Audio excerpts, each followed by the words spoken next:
আসসালামু আলাইকুম প্রিয় ভাই বোনেরা। এই যে আজকে আমি আমের চুই পিঠা বানাবো। দেখুন, এই আমটারে ছিলা আপনারা ব্লেন্ডার করেও নিতে পারেন, কি হাত দেওয়া চটকায় চালন দিয়ে চাইলেও নিতে পারেন, যেইভাবে আপনাদের সুবিধা হয়। আর এখানে মিশিয়ে এলো চিনি, আর একটা এলাচ, একটা দারচিনি। আর এখানে মিশিয়ে এলো এই বাটির এক বাটি আতপ চালের ফাঁকি। আমি আমটারে ছিলা হইলো, আমি ব্লেন্ডার করবো না আজকে। আমি ছিলা হলো চালন দিয়া যেমন তাল লয় ওরকম নেব, নিয়ে একটা গাঁত বার করে নেব। এই যে দেখুন, এই যে পাকা আম তো বডি বুডি লাগবো না, হাত দিয়ে টান দিলেই সুন্দর একদম ছিলা হয়ে যাব।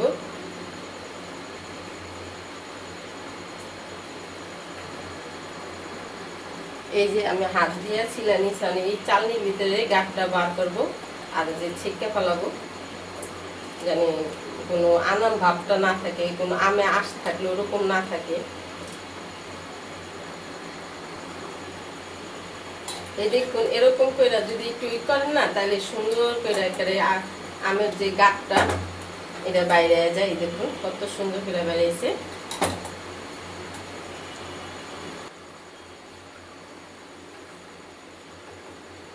এই যে লবণ দিলাম চালের পাখিতে, মানে কাই করব। আর এই দেখুন আমের গাঁটটা কত সুন্দর বেরিয়েছে।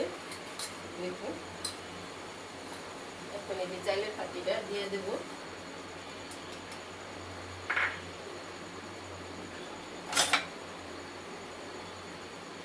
এটা সুন্দর করে কাই করে নেব।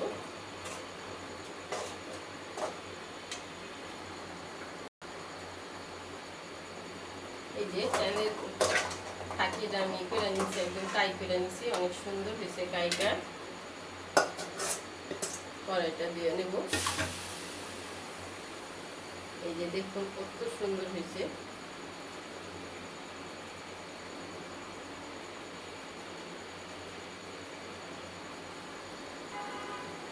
যে হাফ কেজি দুধ দিলাম আমি এখানে, একটু পানি নিয়ে চাক্কাটা গুঁড়ো।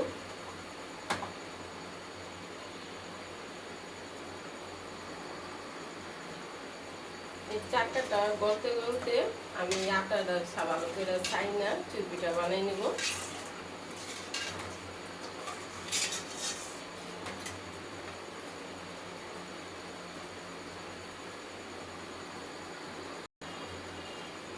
এই যে একটু ছাইনা নিচ্ছি, এখন আমি এখানে তো আমের গাঁটটা দেব, আবার একটু ছানা দেব, যতটুকু লাগে অতটুকু দেব। বেশিটা পাতলা করা যাবে না, নরম করা যাবে না।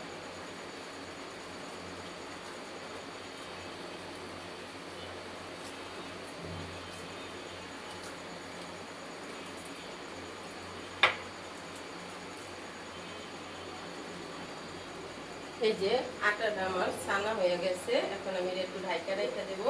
আর এই ফাঁকে দুধটাও মনে করেন একটু জাল হোক ভালো করে।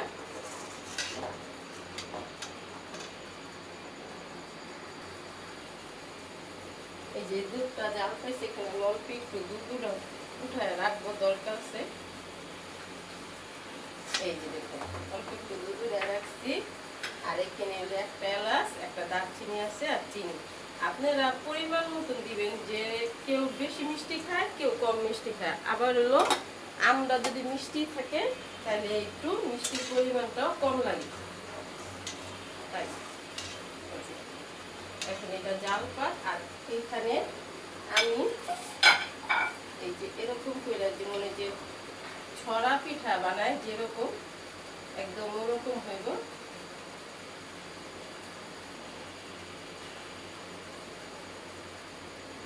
এই যে এরকম করে ছড়া পিঠার মতন বানাই নেব। আমি একটু চাইলের ফাঁকি, এই যে আমি একটু চাইলের ফাঁকি দিচ্ছি যেন এটার ভিতরে লাগে না যায়, তাহলে সুন্দর ভাবে থাকবো। তার জন্য আমি এখানে চাইলের ফাঁকি দিচ্ছি। আমি আরেকটা দেখাই, যে এরকম করে নিয়ে হাতের তালায় নিয়ে এই যে এরকম করে বানাই নেবেন। যদি হাতে লাগে একটু আটা কি চাইলের ফাঁকি হাতে লাগাই নেবেন। আরেকটা বানাই দেখে আমি।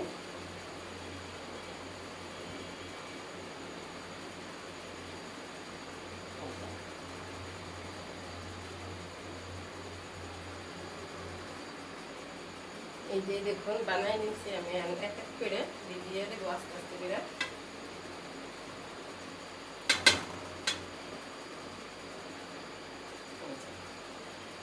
হালকা ভাবে একটুখানি লাড়া দেবো, মানে একটু উপর মিক্স করে দেবো। এই যে এখন জাল পাক,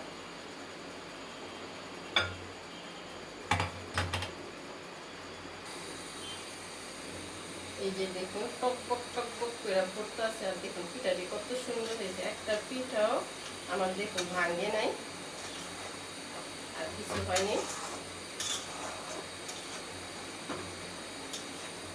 আস্তে করে হালকা হাতে একটু উপর নিচ করে দিবেন।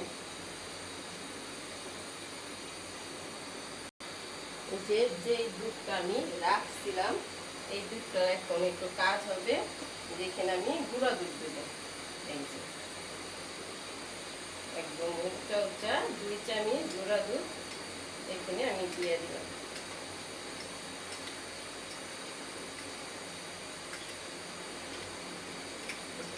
এখন এটার ভিতরে ঢেলে দেবো, আরেকটু আবার রাখবো। এই যে এই বেশি পরিমাণ না, অল্প পরিমাণ রাখলাম, এটাও আবার একটু ওইখানে কাজে লাগবে।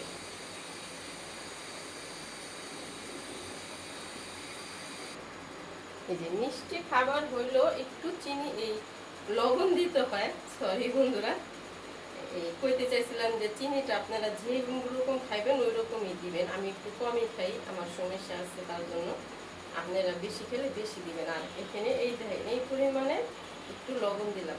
কিন্তু বন্ধুরা আমার মুখ দিয়ে আইসা হচ্ছে চিনি, কিন্তু এটা সত্যি কথা, মিষ্টি খাবার হোক আর তরকারি হোক আর যে খাবারই হোক চিনি তো দেওয়াই লাগে। আর লবণ লবণ জিনিসটা না দিলে কিন্তু কোনো খাবারই মজা আসে না, স্বাদ আসে না। তাই লবণ দাও কিন্তু চিনির মতনই মিষ্টি, লবণ ছাড়া কোনো জিনিসই স্বাদ আসে না, মজা আসে না এবং ভালো লাগে না। তা আমি ভাবি যে লবণটাও অনেক গুরুত্বপূর্ণ মিষ্টি খাবারও, সব খাবারও গুরুত্বপূর্ণ। নুন তার জন্য অনেক গুণ, নুন যে আগের মানুষের বলতো যে নুন, তাই নুনের যে অনেক গুণ সেটা কিন্তু সঠিক, ঠিক সত্যি কথাই বুঝে গেছে আগের মানুষেরা, অনেক মুরব্বীরা। এখন আমি এটা এখন একটু নামায় নেব, নামায় ঠান্ডা করে তারপর আমি আবার আমের গাবটা দেব, একটু নামাইয়া ঠান্ডা করে নিই।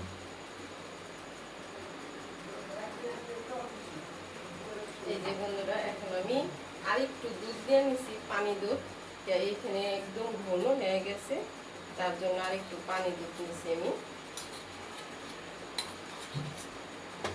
এই যে এখন এই দুধটার সাথে আমি আমের মিশ্রণটা মিলাইয়া তারপর আমি এটার ভিতরে দেব।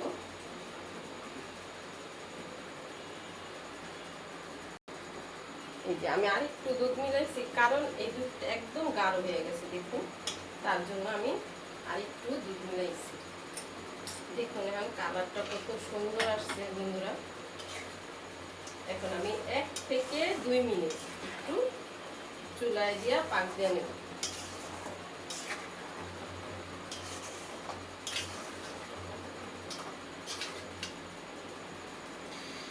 এটা যদি বন্ধুরা আরো বেশি মিষ্টি আম নেন, আবার আরো বেশি লাল টকটকে আম নেন, আমারটা তো লাল মোটামুটি খারাপ ছিল না, যদি আরো বেশি নেন তাহলে আরো লাল হবে, আরো দেখতে সুন্দর দেখা যাবে।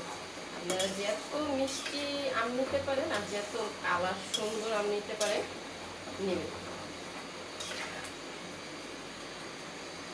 এই যে বন্ধুরা আমার আমের চই পিঠা, এটা হলো আমের চই পিঠা, দেখুন কত সুন্দর হয়েছে, মাশাআল্লাহ দিলে হয়ে গেছে। এখন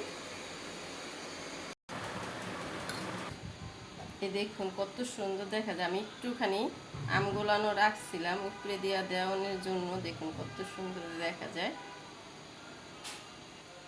এই দেখুন কত সুন্দর দেখা যায়, আরো কাঁচা আমের এলো এই আবরণটা দেওয়ানো আরো বেশি ভালো লাগে। এটা হলো কাঁচা পাকা আমের এলো চই পিঠা, পাকা আমটা উপর দিয়ে দেওয়ানে দেখুন আরো ভালো দেখা যায়। এখন আমি খাইয়ে আপনাকে বলি কিরকম হয়েছে, খাইতে তাই আইতে পারবেন না, খাইতে আইলে আহেন।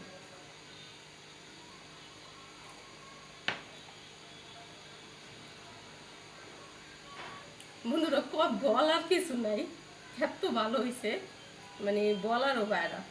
আপনারা বানায় খাইয়া তারপর বিশ্বাস করেন আর ভালো মন্দ যাচাই করেন, তারপর আমার জানায়।